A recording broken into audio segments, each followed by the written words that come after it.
Hey everybody, Pete Turner, executive producer and host of your Break It Down show. Trying to get some shows out of the backlog because we've been recording so much that I'm a little bit behind on the podcast side. I've got to get some of this backlog cleared, so you all are in luck. It's a couple of weekend episodes. Now I'll be flying back from Georgia. My daughter graduated yesterday, and so I'll have time to get a show up on Sunday as well. So how exciting is that? Anyhow, what I want to say to you all is thank you so much. Happy holiday season. Thank you, everybody. We continue to have record-breaking months all the time. And also, we have new shirts out. If you go to, on Break It Down Show, you can go there. You can go to the Break It Down Show Facebook page or my own profile page, or just email me at peter@breakitdownshow.com and ask, and I will gladly send you the link to the new shirts. We've got some more shirts coming up, but these ones are it's sort of inspired by the Joy Division album cover. We got these things together, and it's like a musical wave file of the words Break It Down Show that Nico Leon Guerrero, John's son, says in the intro for the last, 900 episodes. Anyhow, Nico's great. We appreciate his help and his lending to his voice to the show. So also a shout out to him. Shout out Brennan. We shout out Nico. We shout out family. We shout out friends. We shout out everybody. We love and appreciate all of you. Our episode today is co-hosted by Tom Coyle and myself. Tom has been bringing us some great leadership gurus. He's one himself. And this episode today is a former Green Beret badass, mountain climbing, Crucible creating leadership consultant named Jan Rutherford. Now, Jan, he looks at the whole culture and leadership, and he's like, basically, he boils down to this. People are your most important asset. If you don't spend a bulk of your time, 60%, he gives us one example of your time, understanding how your people are, where they are, what they know, what they think, then you're letting down your most important asset. And I think that's an important thing to realize, especially as we talk about this, as we try to deal with COVID. Leadership through a computer screen, leadership when you're pushed abroad, to all these different areas. It's a really challenging paradigm to have to deal with, and we've not done it before. So he brings some really fantastic insight as we go through this thing. Hey, one more thing too. Save the Brave mugs. What a great way to support Save the Brave. You can also go to savethebrave.org and put in a little small donation. We are big supporters of them, and we are partnered deeply, and we love what these guys do. So if you're interested in doing that, we can get you a mug, and you don't even have to donate any money. Just send me a notice, and as long as supplies last, I will send you a mug. Always good to help, but if nothing else, just repping the brand. All right, one more thing to say to you, and then we'll get going on this fantastic Saturday show. Here comes Jan Rutherford. Lions Rock Productions. This is Jay Moore. This is Greg Cruz. This is Bryce Vine. This is Dexter from The Offspring. This is Nathan This East. is Sebastian Younger. This is Daryl Amy. This is Stuart Copeland. This is Mick Gillette. This is Andy Summers. This is Dr. Bob Greenberg. This is Gabby Reese. This is Rob Bell. Hey, this is John Leon Guerrero. Hey, and this is Pete A. Turner. Hey, everybody. Jan Rutherford here with Self-Reliant Leadership, and you're listening to the Break It Down Show. And now, the Break It Down Show with John Leon Guerrero and Pete A. Turner. Yeah, hey, thanks for coming on the show, Jan. And we see on the screen here, we got Tom Coyle here, he was a guest just a few weeks ago, and now all of a sudden he's co-hosting, and he's going to be producing some episodes with us. So I thought I would say hey, Tom, welcome to the team. Thank you so much. And this is your inaugural production and co-host. Thank you for doing that. And Jan, thanks for coming on. Tom, why do we have Jan on the show? So Jan Rutherford, he and I, we met through mutual contact a few years ago, actually. And we're both in the leadership space and both kind of doing some experiential stuff. A lot of mine evolved more. So I started off in the outdoor space, as does Jan. He takes people on, he does Crucible expeditions, and he'll go into more about some of the great stuff he's doing. I was going to do the same thing, but mainly for youth. And then as more and more of my stuff's kind of evolved more to the Civil War battlefield space, but we've stayed in touch over the years, both having a common Army background and some common folks we knew. And Jan's been great in terms of, being someone I could use as a sounding board, bounce some ideas off. And, he's had his own fascinating career in the Special Forces and now a leadership coach. And, he's been growing his own podcast, offering a wealth of information for folks out there. And he's just a real great guy to have on the show, I think just really someone to just, him and I did an interview not too long ago on LinkedIn together, which got a lot of interest there. And he's just a wealth of knowledge, a wealth of ideas. Oh, thanks, Tom. Appreciate that. No problem at all. Yeah, and I'm going to put the links to your website here in the show, so anybody who's watching be able to check that out and go take a look at what Jan's doing. Let's. A lot of people from the special operations community, Jan, focus on leadership. Jocko is the first one that comes to mind, but there's just a lot of folks that do that. One of the things that I know from my military background is that when you ask people about the military, or I'm sorry, when you ask people about the leadership training that they've had in the civilian world, a lot of it's ad hoc, on-the-job training, catch as catch can, and they don't have a dedicated leadership development program. I mean, an E5 goes through PLDC in the Army. You know, L is for leadership, and you don't ever stop being led and leading things. Is that why we're so common in the leadership space as veterans? Yeah, I think so. I mean, actually, I was really lucky because when I left the military, I joined a big pharmaceutical company based out of Kansas City, and we had phenomenal leadership development. In fact, I learned as much through that process as I did even in the military. Now, the military was different because I went in as a teenager at 17 years old. So, you know, it was quite the imprint. And when I went in, we weren't at war. And so everything was training and lots of training. And all the folks that were my leaders were Vietnam veterans. And even to this day, a lot of those folks were pretty well known and pretty famous. And at the time, I didn't realize the extraordinary opportunity I had to be with other people that were so great. So, you know, my experience wasn't about, you know, being deployed into a combat zone and having that experience. It was about, you know, really working with some phenomenal leaders and observing, you know, what made them so special. And that's really what I took from it. And as I went through my civilian career, my business career, and all the great leaders I saw there as well, I still held them to the standard of what I first saw as a teenager in the military.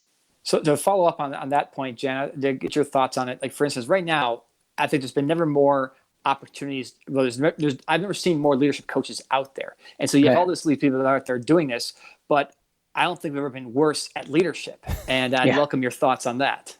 Yeah, well, you know, there's a fellow we interviewed on our podcast by the name of Jeffrey Pfeffer, a professor from Stanford, who basically talks a lot about how much money is spent and wasted on leadership development.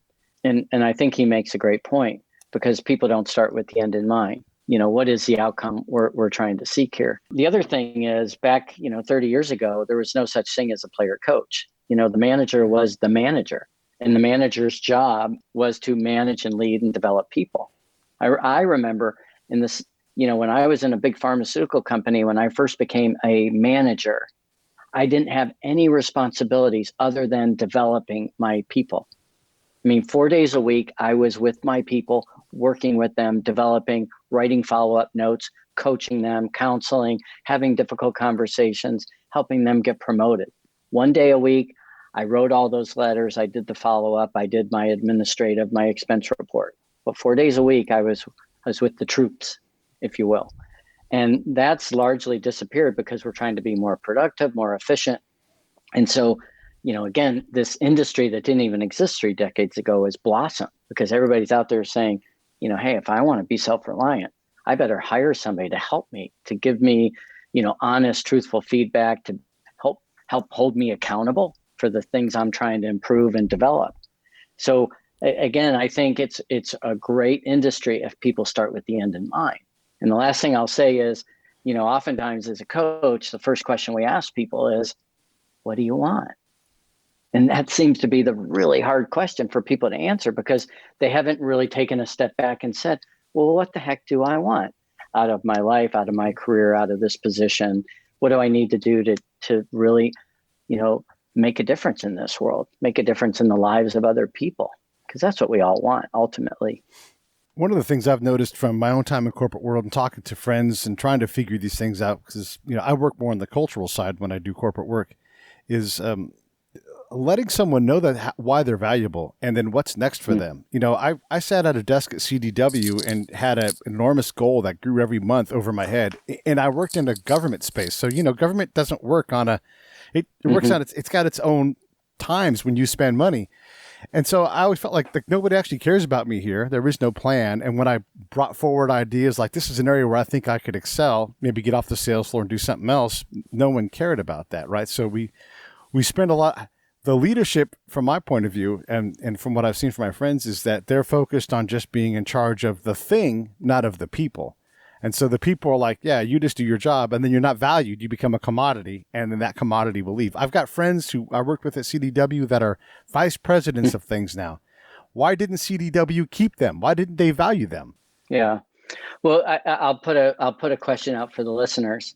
All of you leaders out there, I guarantee you're tracking all kinds of stuff right now. You've got spreadsheets, you've got notes, you've got all kinds of stuff on all the tasks and the projects and the products and the accounts and the clients. How many of you actually have a spreadsheet of the people that you work with that lists out their birthdays, their anniversaries, their children, their hopes, their desires, their motivations, what you're working on from a coaching perspective, how many times you've actually interacted with them? I would almost guarantee it's less than 5% of people are keeping track of what we often say is the most important thing in our work world is people. But we don't even have a baseline of how we're doing with those and put that importance on it. The other thing I would throw out as a challenge is, if I looked at your calendar over the last 6 months, what's the percent of time that you have spent with your people? And then what is it that you would like to be that percentage? One of the most successful people I've met who sold his company for $500 million told me that he was successful because he spent 60% of his time working with and developing his people. 60%. I would say he was definitely in the 1%, in the 99 percentile of people that did that. And again, I don't know what the number is, but I almost guarantee it's bigger than what we're currently spending today, because the people are always going to be the most important thing, but never the urgent thing unless there's a problem. And that's the worst time to spend. Yeah, when every time you go see your boss, you feel like you're in trouble. You've got a real problem, because if you act like I don't matter, I believe you. And if all I ever see are people getting cardboard boxes and being walked out, I believe, and they get like surprised, waylaid. I mean, I understand why corporations surprise people when they let them go, but everybody else on the floor is like, what just happened? Oh my God, they're cutting heads. And production and engagement have to go down when that kind of thing happens. Right. Well, we know, 40% of people out there today are ignored by their boss. This is pre-pandemic number, 40%. Mm-hmm. And we're social creatures. You ostracize us, it's emotional torture. And they might be ignored because there's apathy, they're too busy, they don't want to have a difficult conversation, whatever it is. So we're doing that. The other thing I would say is if you're a boss and your people don't know where they stand with you, shame on you. Absolutely shame on you. And research just came out about 2 weeks ago from McKinsey, and they looked at, drivers of life satisfaction. About a quarter of that has to do with work. And of that work, a third of it has to do with interpersonal interactions. And of that third of interpersonal interactions, 80% has to do with your immediate supervisor. So, bad bosses can actually do harm to the psyche. And, as a former medic, we had to take an oath, do no harm, just like the docs. But as leaders, nobody administers an oath like that to us, but they should. You literally should take an oath that says, I will do no harm, because we really can. And now more than ever, leaders are struggling with how do I be compassionate and vulnerable and be a servant and at the same time get stuff done, and because everybody's dealing with stuff at home, everybody. And to follow up on that point, Jan, like one thing I've noticed that from a time piece, the thing is we've got more demands, and you kind of alluded that to a bit, and it's just people are going from meeting to meeting to meeting. One thing about like an awareness thing, we did this in an EO class where basically they're talking about let's say I was the I'm the boss, Jan, you work directly for me, and Pete's the employee. Maybe you're created a hostile work environment for Pete, but I don't really know because I'm just going from thing to thing to thing to thing. And then, but Pete's assuming I know, so he's not going to report it because he's like, well, Tom, it must be tolerated, but because surely Tom must know, but I just have no idea. And I mean, it's this idea of saying no. And I'd like to get your thoughts on this because I mean, I see if you're always going to meetings, you can't be where you are. And I think the meetings have just evolved into something where it's just decision-making avoidance, which makes you feel good about collaboration. So I'd like to hear some thoughts on that. Yeah, well, that's, I noticed that right at the beginning of the pandemic. I had a lot of people say at the very beginning, it was, I worked my whole life for a big challenge. This is a big leadership challenge. And then about then there was a second phase where it was kind of like, okay, this is getting old. The culture is eroded. I don't really recognize what I see. And then recently I've seen we're in this, what I call trough of despair. Everybody's kind of down the dumps. We're tired of this.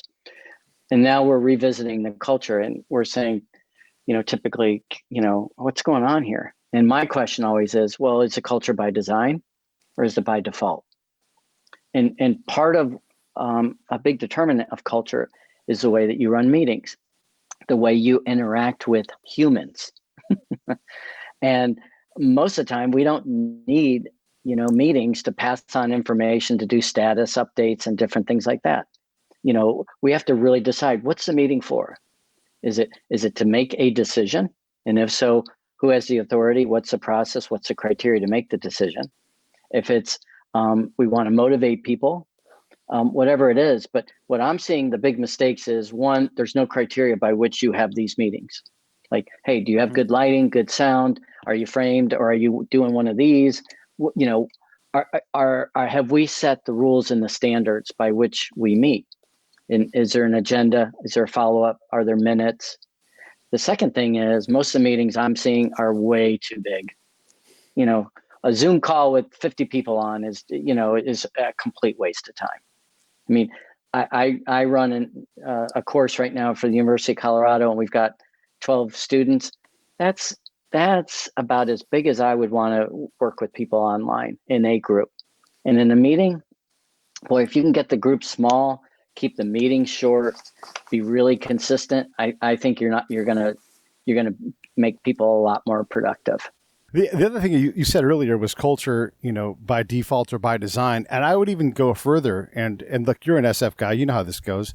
Culture defies design. It's what is your culture? Where are you at now? Right. And you can say, well, we have a design, but if your design is getting you a default result, you got a real problem. Again, the structure, and I talk a lot about affect over effect. You can have 100 meetings, you can have a bonus program, but if people are disdainful of you and the program, you don't have a very good program. Yeah, no, that's absolutely right. But it is you have to be intentional about this. As a leader, you create the environment. And I always compare it to an intersection. You've got a really busy, crazy intersection where there's accidents happening all the time. You can do one of two things. Well, three things. You can say the drivers are bad and they need to get driver's ed and train them because the behaviors are bad. Or you can say we need a traffic cop, a micromanager, to make sure the behaviors are right. Or three, let's redesign the friggin' intersection because it's a bad intersection. So I think in organizations, oftentimes we look at behaviors and we say we have bad people acting badly. And then we micromanage them, and then we don't see the results, instead of saying, why are we seeing these patterns of behavior? What is it we need to do from a design perspective with incentives and structure and processes and meetings and the way that we communicate? Those are all the things that contribute to that. And again, what we're trying to do is get people engaged and excited. And all we have to do is go back to Dan Pink's work on what motivates us. And it's real simple, And research has proven this even more now during the pandemic. We want autonomy. We want the autonomy. We want to develop self-mastery. We want to get better and feel like we're growing and developing. And we want to know that what we're working on serves a greater purpose. And that's a leader's job, is to articulate, well, how's this fit into making the world a better place?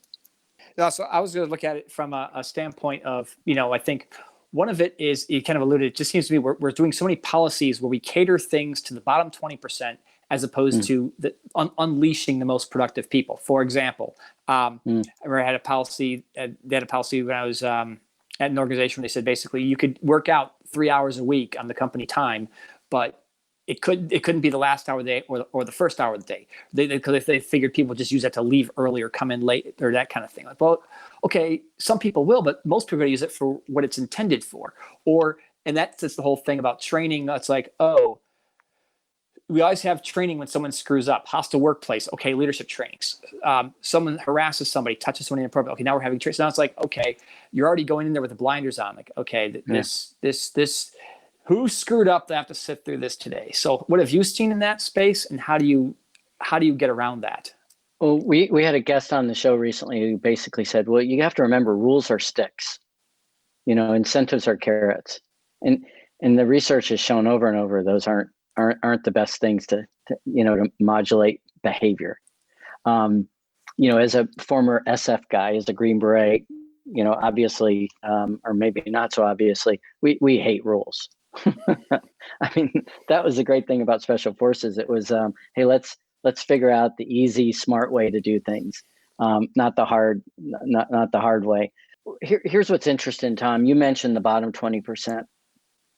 What I'm seeing more and more these days, especially in sales departments, in the sales function of organizations, a lot of that staff has been cut, and sales have not suffered.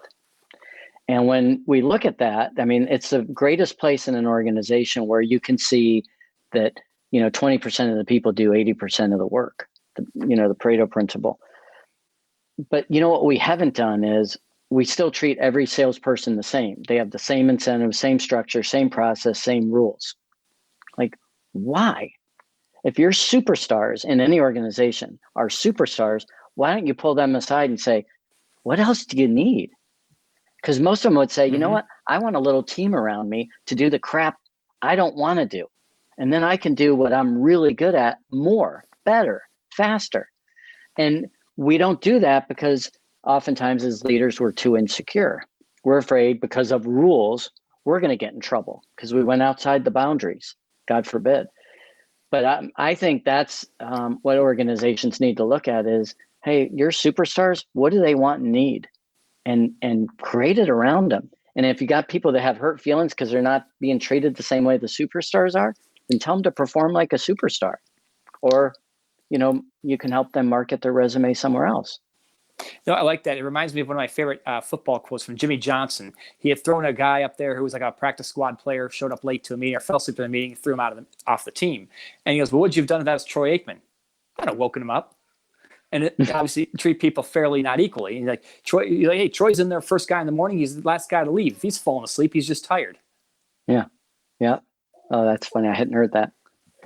Yeah. Interesting. When it comes to leadership, one of the things we learn in the military is that as a leader, your time in that leadership command role is temporary, and so you're always working on self-developing so you're ready for that next level up. You're also prepared to step into someone else's job if needs be, and you're also simultaneously developing people below you. It's this massive matrix of constant development and leadership. So even if you're not the leader, you're still in a leadership role most of the time, I would say.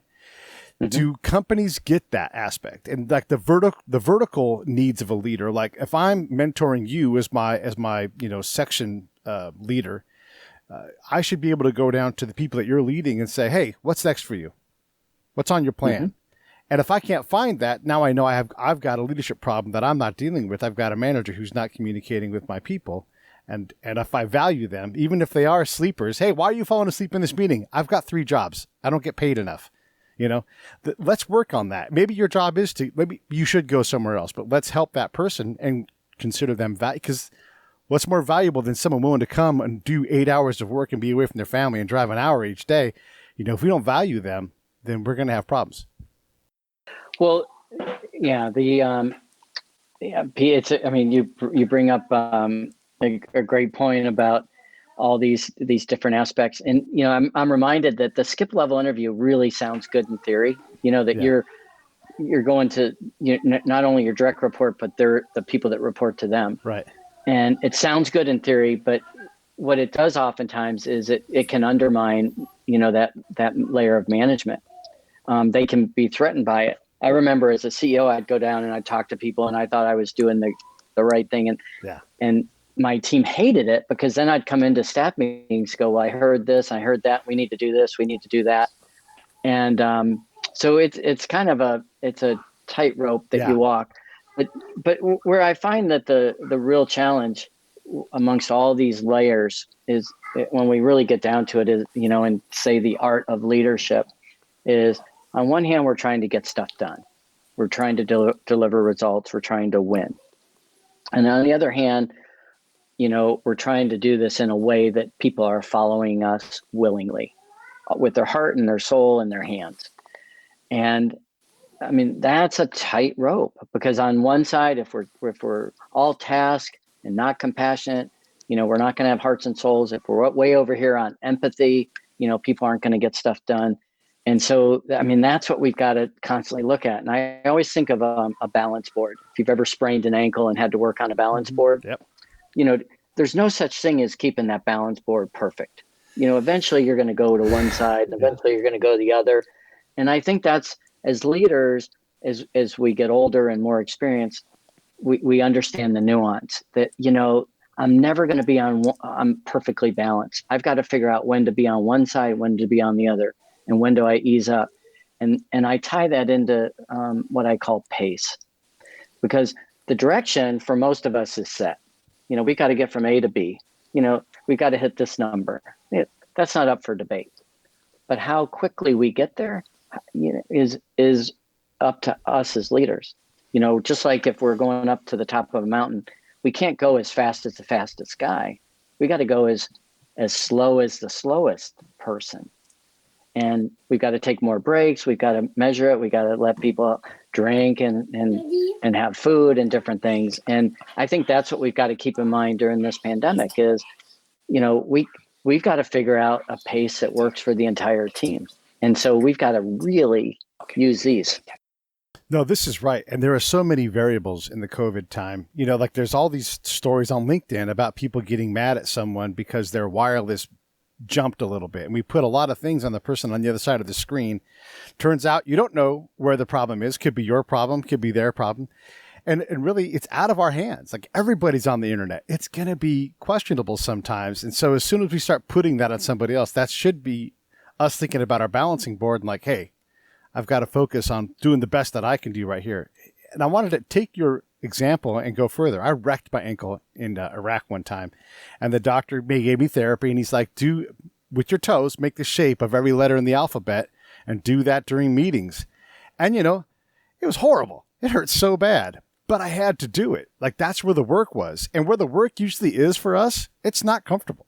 You have to work in uncomfortable areas. If you're a superstar salesperson and they move you into the management thing to create more of you, your job is not to help people close deals. It's to clone yourself, and you may not be good at that at first, but that's that work, that balancing thing where they need you to replicate yourself as best you can. It's hard. It's not easy to be that uncomfortable for a long time too. Right. It's also a sort of, go ahead. Part of it, I think, is also just about how we understand metrics. For instance, if you're take that sales example there, Pete, if you're a salesperson, you know what your job is, sell, close deals. Now you're promoted. You're less sure about what is it that I'm doing that demonstrates value. That's how you get so much meetings. You say, hey, Jan's another sales manager, and he goes to 6 meetings a week. Well, I'll go to 7. That means I'm more valuable. Pete's like, well, shit, I'll go to 8. And I'm more valuable. And that's how the vicious cycle, the vicious cycle happens. Yeah. Well, again, I think, one of the big things, again, my firm is called Self-Reliant Leadership. And I think one of the big things is we have to take personal responsibility. And that's an expectation a leader helps people understand. Like, hey, this organization is a vessel by which we're going to help you grow and develop, and we've got to get stuff done. I mean, we have to survive as an organization. But let me remind you, you have a responsibility to produce more value than you cost. Period. You must do that. I don't even care if you're in a nonprofit. The second thing is you're responsible partly responsible for developing that self-mastery, to growing and developing and getting better. And think of it this way, we're all a professional sports team. You got to make the roster every year because there's competitors that are getting faster, smarter, and better every day, and we've got to keep up with them. If we don't, we're dead in the water. And the same thing is there's people coming into this organization, new people that are smarter, faster, better. And, hopefully your experience is creating more wisdom, which is value, but it's got to translate. It can't just be you're the best pontificator. You got to get stuff done.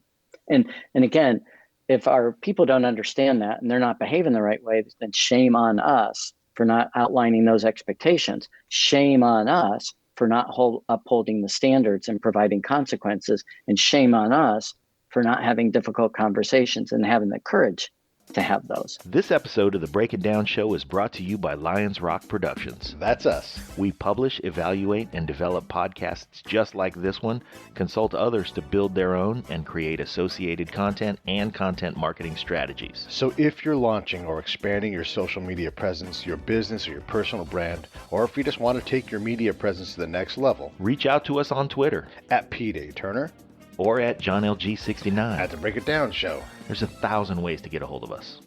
Now enjoy the show. For not having difficult conversations and having the courage to have those. Yeah, I think that those are great words. The shame on us part of these things to balance out what we think we know about that person who's struggling on our team, and what's causing their struggle. I mean, this could be, it could be the simplest problem. Like for a long time when I came back before, because no one would ever hire me, interview me or anything. So I struggled financially, and I had all these small little couple $100 problems that I didn't ever have $200 to fix, and they got worse and worse. And so it might seem on the outside that I'm failing as a human, but I'm trying not to drown. I can't register my car because I don't have $400, and then it becomes $500 to register, and it gets worse and worse. And so something as simple as that, like, you mean all this pressure is relieved if we focus on this one aspect? Let's focus here. It gets you focused on what's going on back at work. I'm not going to give you $200 or whatever, but let's work on this problem. How do we deal with this so that we can get you focused on work? Yeah, I think that's good counsel. I just saw something Bill Gates said, the reason he was successful so early on is he figured out early on that failure was not the opposite of success. What he was doing, in the words of Bill George, who wrote Authentic Leadership, is he was constantly testing himself and reframing his life story. And that's what leaders do. They are constantly testing themselves, which means they will face failure. It doesn't mean they're a failure, but there's no way to test yourself all the time and win every single time. And again, I think that's the kind of environment we want to create. That's the kind of people we want to surround ourselves with, the people that are bold and that will do things. But as leaders, if we want people to act that way, bold, we can't have tons of rules, and we can't knock people down because they failed. We've got to provide the freedom, but we also have to give them the white lines in which to operate, the lane, if you will. And again, that's our responsibility, and that's not a 15-minute status meeting once a week where you at with this and this and this. It's actually getting down and talking to people and finding out, hey, is there anything that's changed in your family in the last week that I should be aware of? How are you finding resiliency right now? What do you need now? What do you need tomorrow? I mean, those kind of questions and interactions, not the, hey, Tom, where are you at with this and this and this? Okay, you're going to have that for me tomorrow? Okay, great. That doesn't motivate anybody.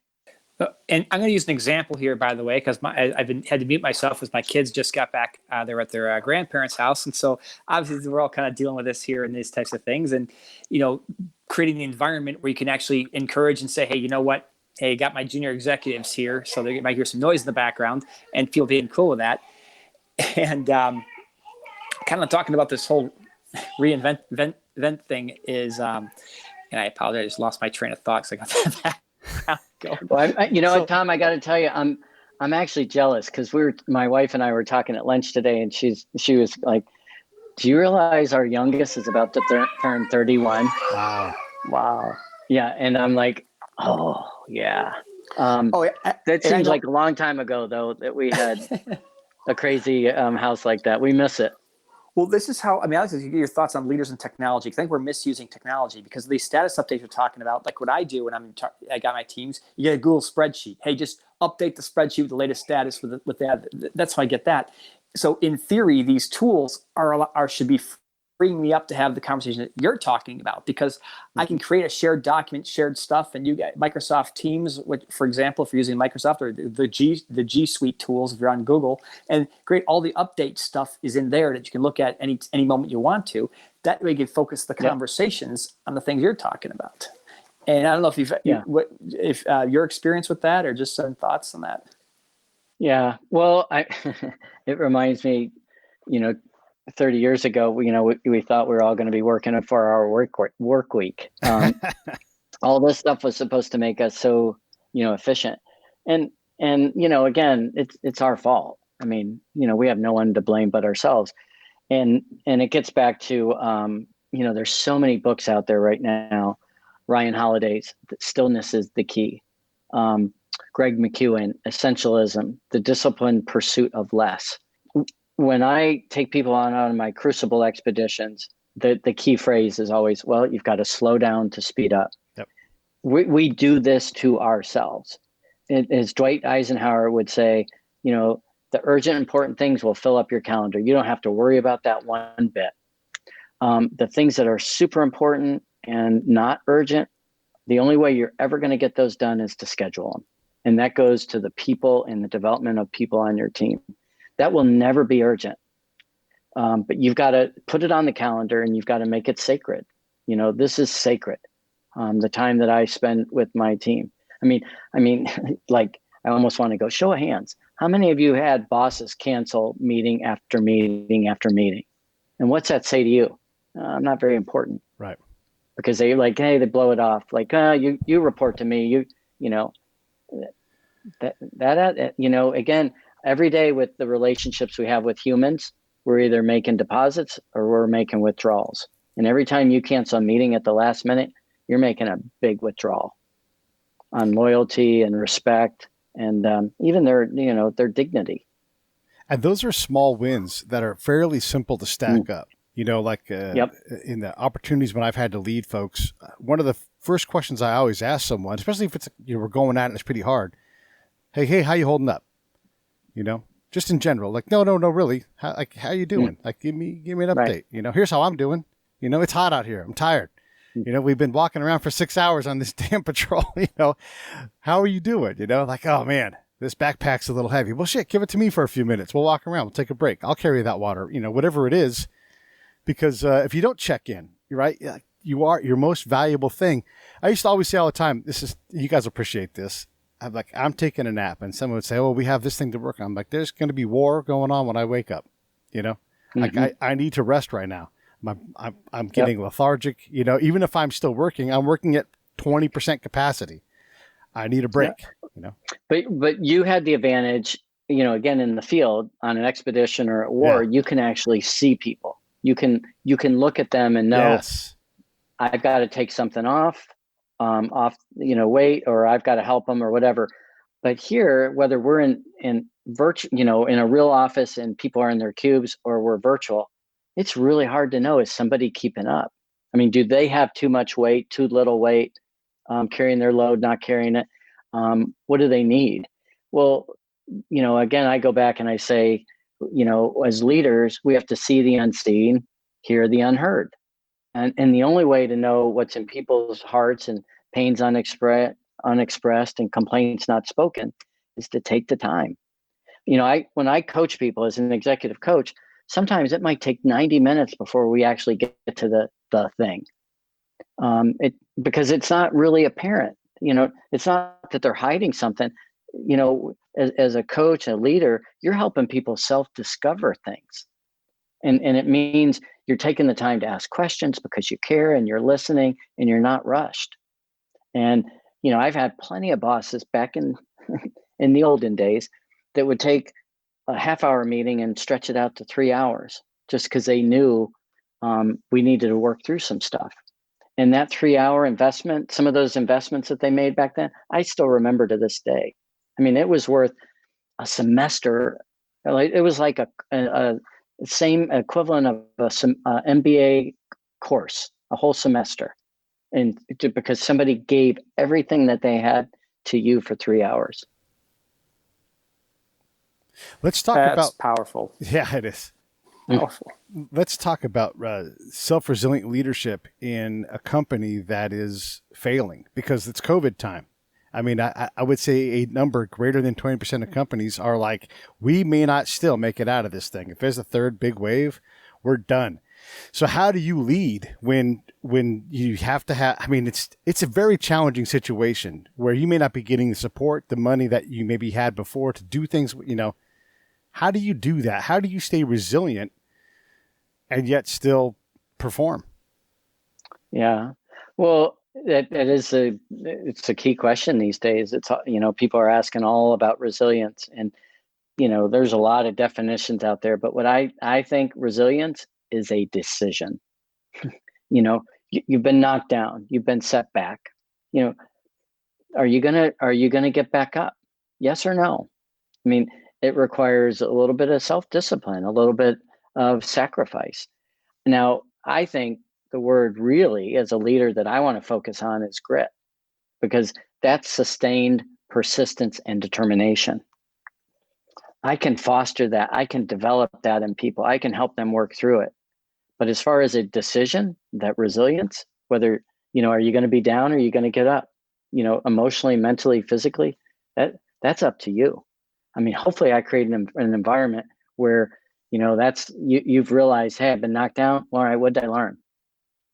What the heck did I learn? You know, I remember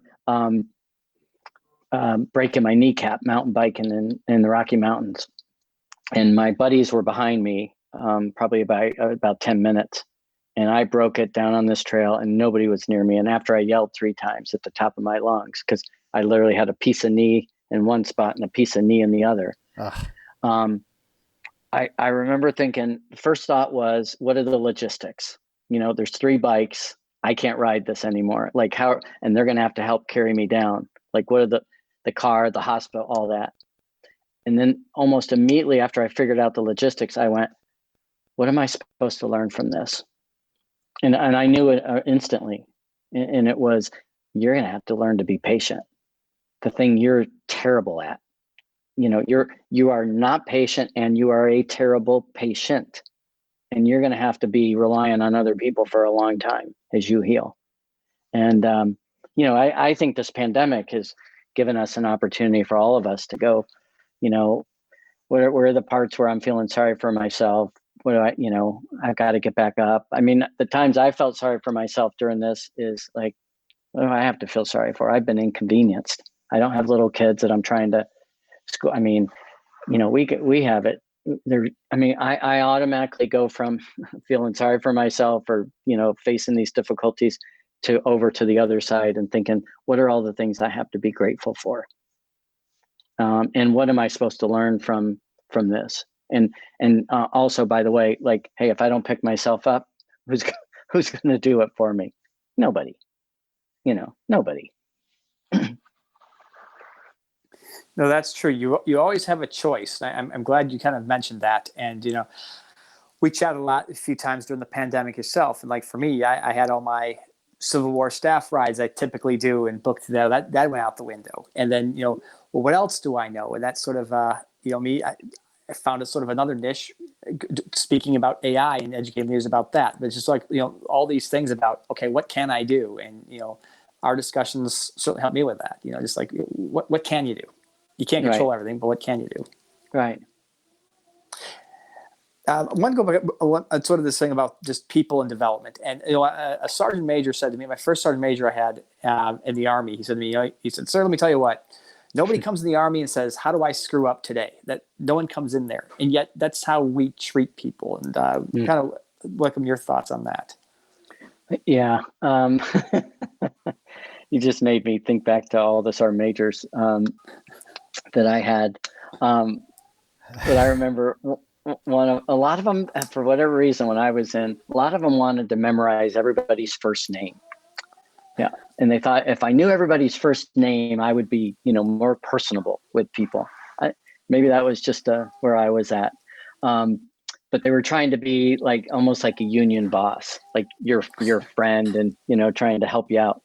But I do agree that nobody comes to work and thinks how can I screw up. I think we have different levels of engagement based on again, I think everything we get from our team is a mirror of what we're putting out. One of the best experiences I ever had and worst experiences I ever had was being a sales guy for 4 years when I left the military. The worst part was basically, all the rejection and, feeling like you're low man on the totem pole.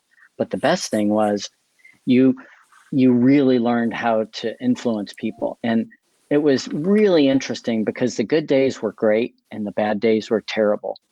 And the thing I learned from it was, I could put the visor down in my car and look at myself.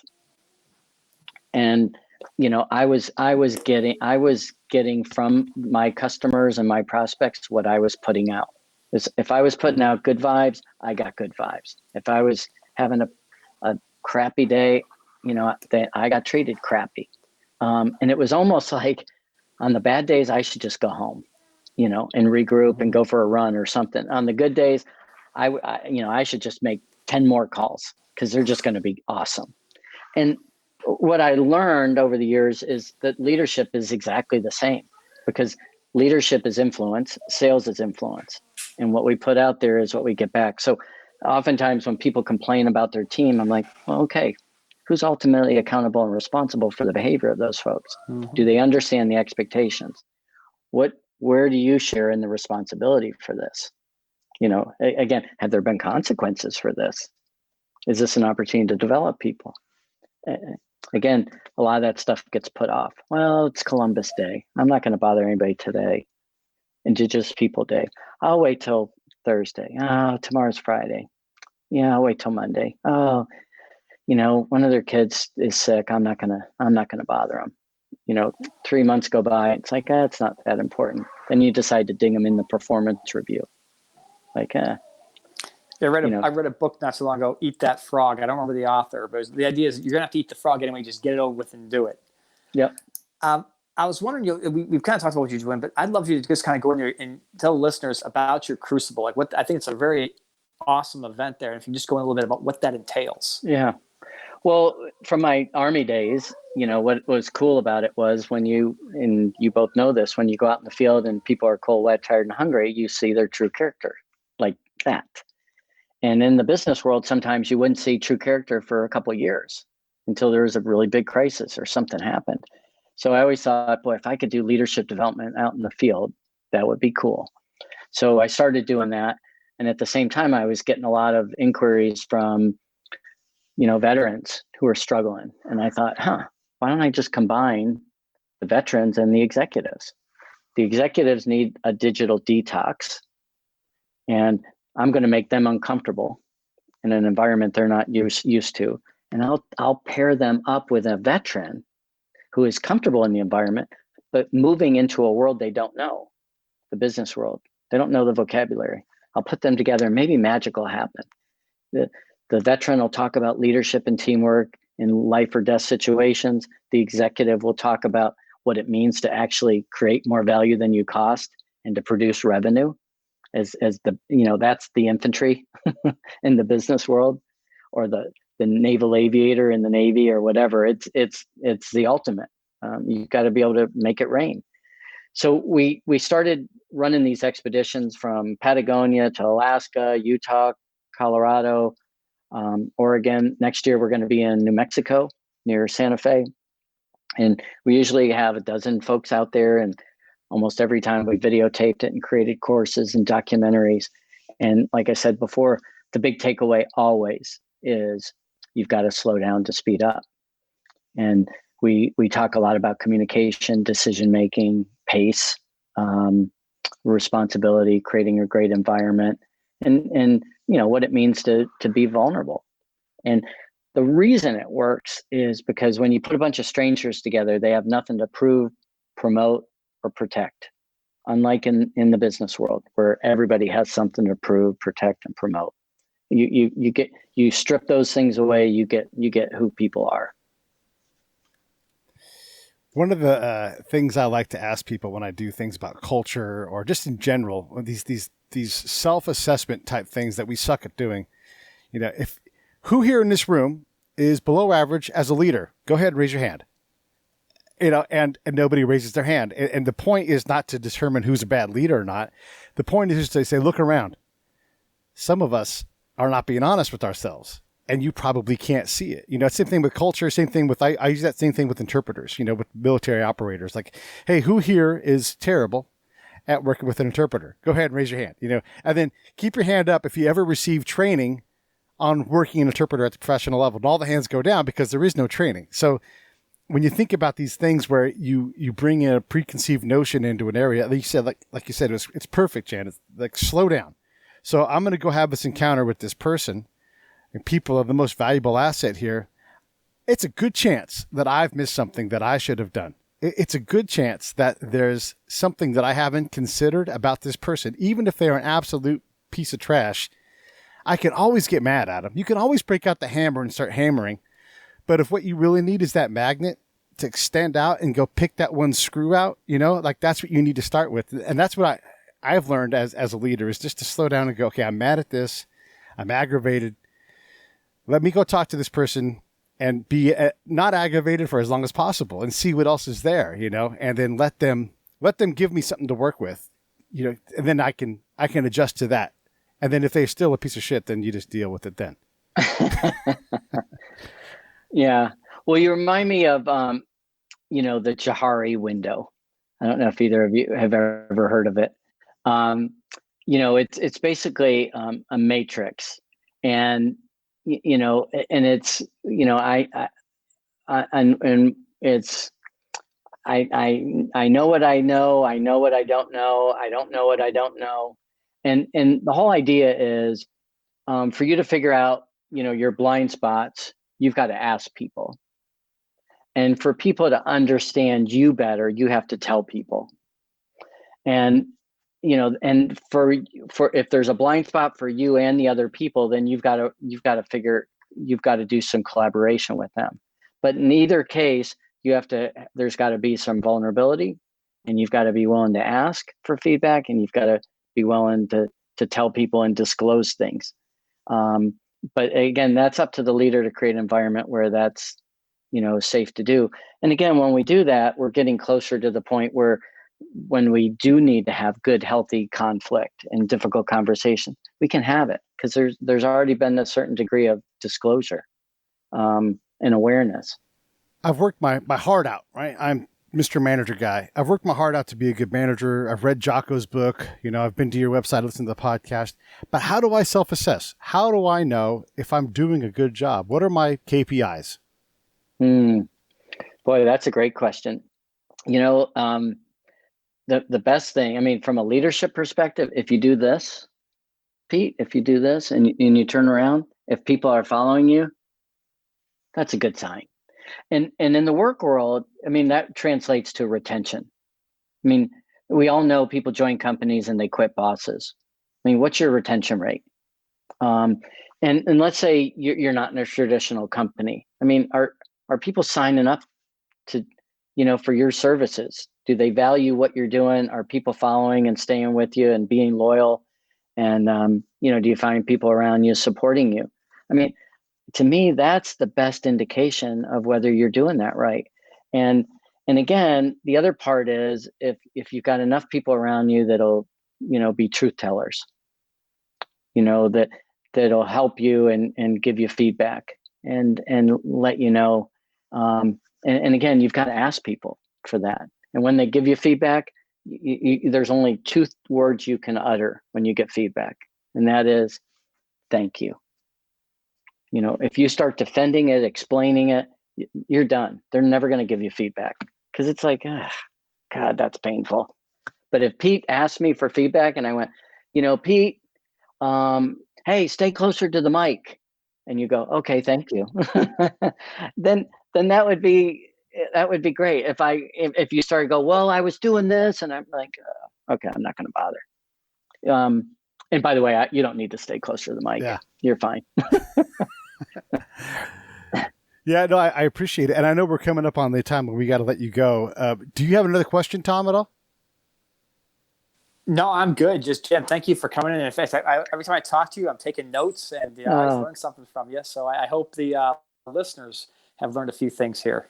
Yeah, well, I appreciate it. I mean, you guys asked some great questions. We covered a lot of ground, actually. What I'd throw out there to the listeners is, when I look at all the successful people we've had on our podcast and all the people I've met that I respect, I think are interesting, it kind of goes back to what Dale Carnegie said in his book, How to Win Friends and Influence People. He said, be interested versus interesting. And really what it was a call to be compassionately curious. And all the great people I've known are more curious about other people than just talking about themselves. So that's what I'd put out there is, as a leader, as an influencer, as a salesperson, just be curious. Read lots of books, ask lots of questions, listen to great podcasts, figure out how you can better position yourself to make a difference in this world. I love it. Hey, anybody who wants to connect with Jan can do it. You can look on the page here and you can see the links on LinkedIn. Of course, you can go to the website, and I'll throw that link up here now. And if you're listening on the podcast, I'd look in the show notes, go to LinkedIn. Look, anybody who can sell the fact that they're a good leader and they've got backed up like this with what Jan has given you, you're going to be better off. So take a look at what he's doing. Get out there and work on it. And don't be so hard on yourself. It's COVID time. It's a lot of crazy going on. I like to say the COVID caveat applies to all things like COVID. All right, let me sign off. Hold on.